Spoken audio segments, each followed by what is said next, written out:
Apakah pernah ada presiden yang menjabat lebih dari 8 tahun, 2 periode?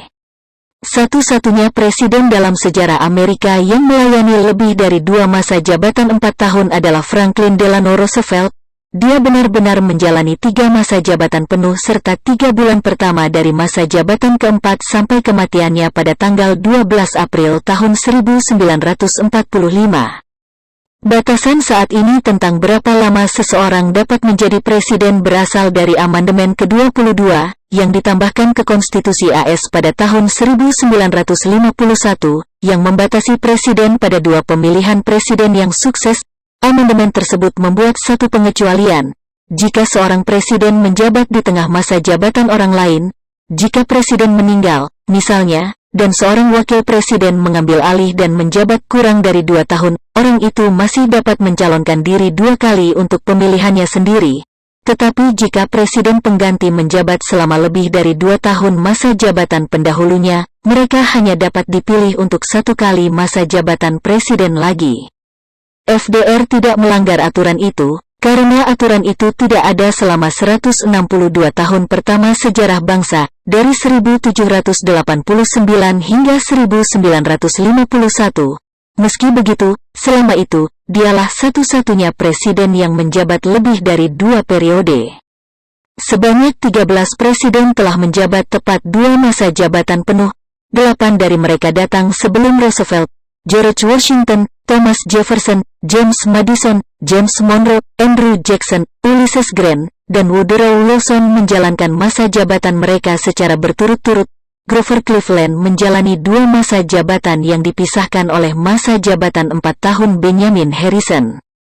Beberapa mempertimbangkan masa jabatan ketiga, pada tahun 1880, 4 tahun setelah dia menyelesaikan masa jabatan keduanya, Grant kembali mencalonkan diri tetapi gagal untuk mengamankan nominasi presiden dari Partai Republik, dan ketika Woodrow Wilson menyelesaikan masa jabatan keduanya pada tahun 1920, dia juga berpikir untuk mencalonkan diri untuk masa jabatan ketiga, tetapi akhirnya menarik diri dari pertimbangan. 5 presiden lagi, Dwight Eisenhower, Ronald Reagan, Bill Clinton, George W. Bush dan Barack Obama, datang setelah amandemen ke-22 disahkan, jadi mereka harus pergi dan membiarkan orang lain mengambil alih. 4 presiden tambahan, Theodore Roosevelt, Calvin Coolidge, Harry Truman dan Lyndon Johnson, menyelesaikan sisa masa jabatan presiden lain dan dipilih untuk masa jabatan penuh mereka sendiri segera setelah itu. Di bawah aturan zaman mereka, masing-masing dari mereka bisa mencalonkan diri untuk 1 periode lagi.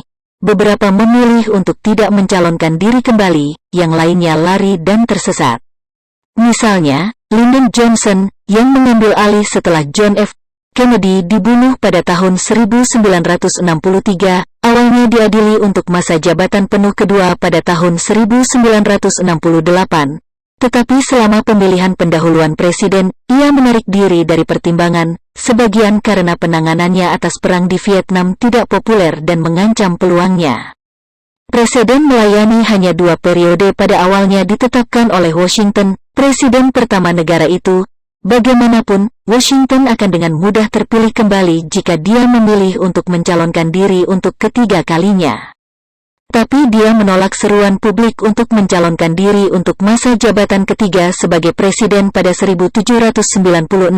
Washington khawatir bahwa dengan tetap menjabat lebih lama, dia mungkin mengirim pesan bahwa presiden harus memerintah sampai kematian atau penyakit mengusir mereka, seperti seorang raja. Revolusi Amerika baru saja menggulingkan monarki. Oleh karena itu, Washington ingin memimpin dengan memberi contoh dalam meninggalkan kantor secara sukarela setelah masa jabatan keduanya, pensiun di perkebunan Mount Vernon di Virginia. Sekian, semoga bermanfaat. Terima kasih.